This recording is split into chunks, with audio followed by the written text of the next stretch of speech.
Lucy says, "Hi Ed, with everything that needs to be done, how do you avoid burnout?" That is easy. Easy for me to say. That that Kanban board is everything. And let me tell you the principle in specific that prevents burnout.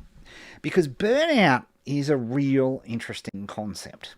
Because what a lot of people confuse burnout for is when actually they've got a whole bunch of stuff that hasn't been done, and burnout can often be confused with overwhelm.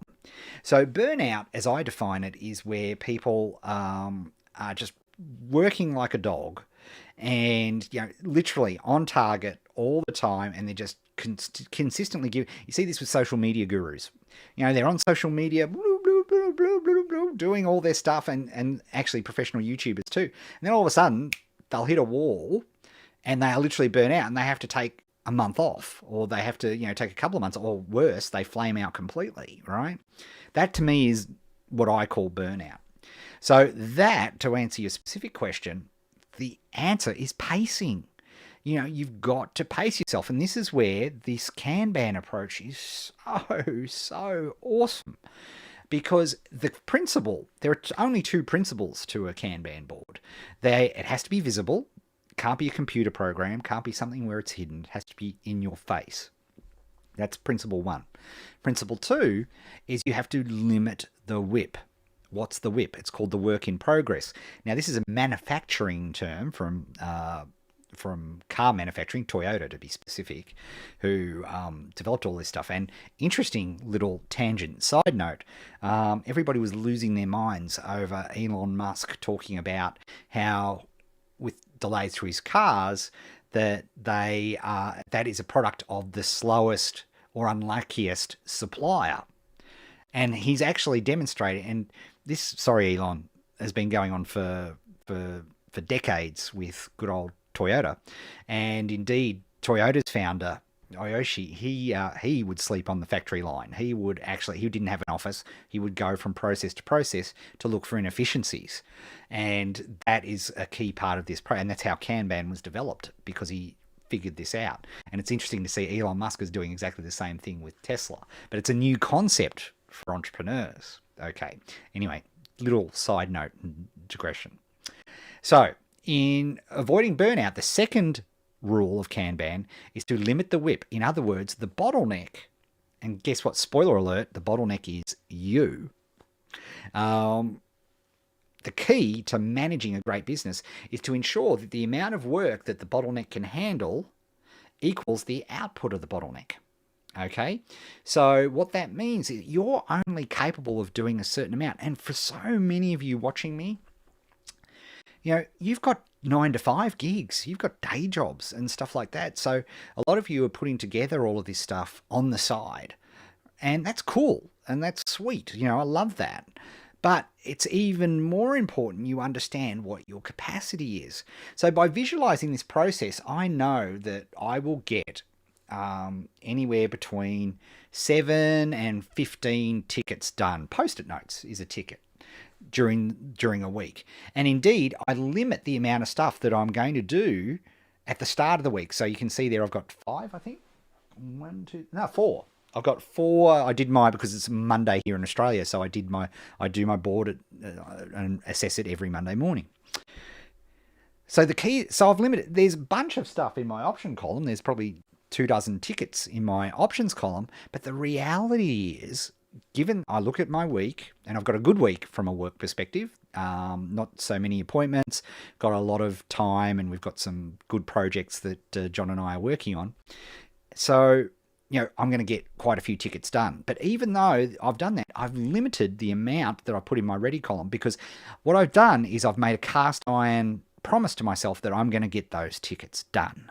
Okay, that's the intention. Now, do I get them done all the time? No, I don't. I'm human. And now here's the thing. Down at the bottom of that, And I actually haven't moved a ticket in there yet.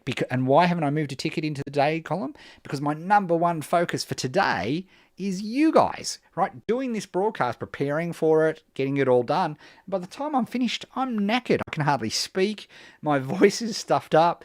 If you do a couple of hours, an hour and a half of broadcasting, that's enough. Plus, I know I've got to do a video intro. Well, I actually did a video intro for John. So that's why I haven't got a ticket in there. I know what my capacity is because I've been tracking my capacity. What happens with a lot of people is that they don't visualize so they use to-do lists and stuff. So what happens when you tick off a task in a to-do list? Poof, it's disappeared. It's gone. So you've got no way of understanding what your capacity is. If you're, people think of tasks as checklists, whereas it's really like it's a stream or a river. You need to keep it flowing constantly.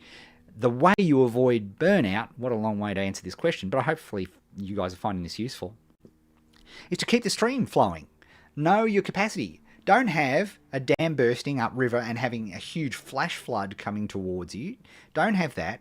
Limit the amount of work that's coming through to you so you can see progress. And this is the weird thing, right? This is the weird thing that quite often when I'm dealing with private clients, one of my first edicts is for them to work less. They're telling me they're working 40, 50, 60, more like 50, 60, 70 hours a week. It's insane. You're just not productive. You may be in front of the computer that long. I don't care who you are. I don't care if you're Mr. Productivity Pants, right? You are not effective for 40 hours plus a week. There's science behind this, right? There's a bunch of science behind it. And, for most, again, if you're in your 20s and you've got no commitments, no family and stuff, go for your life. Smack your head against the wall. I did. Everybody does. Build something. Go for it. But the people I'm talking to are people who typically have commitments. They've got mortgages, kids, stuff that they have to do. And that has to be managed. And burnout and overwhelm, which is, I think it's related kissing cousin, those things happen because you aren't visualizing your flow. As I say, I can't tell you how, important that is. And that is how you solve overwhelm, because you limit your capacity because you've tracked it visually. Because if a person like me's try to track it using a phone or some sort of cool program, we forget to open the phone, right? It's true. If I'm speaking to you, it's true.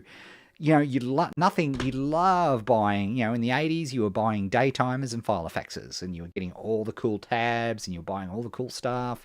You set it up beautifully, and you never used it properly. Since 2007, you've got all these awesome to-do apps on your phone, and you set them up lovingly, and you don't use them. It's me, right? And that's the thing that makes us entrepreneurs.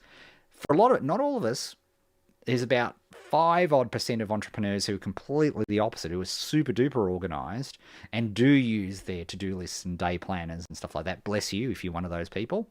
But that's not everybody. So anyway, there you have it. That's the thing. So to avoid OPA, that's what I do.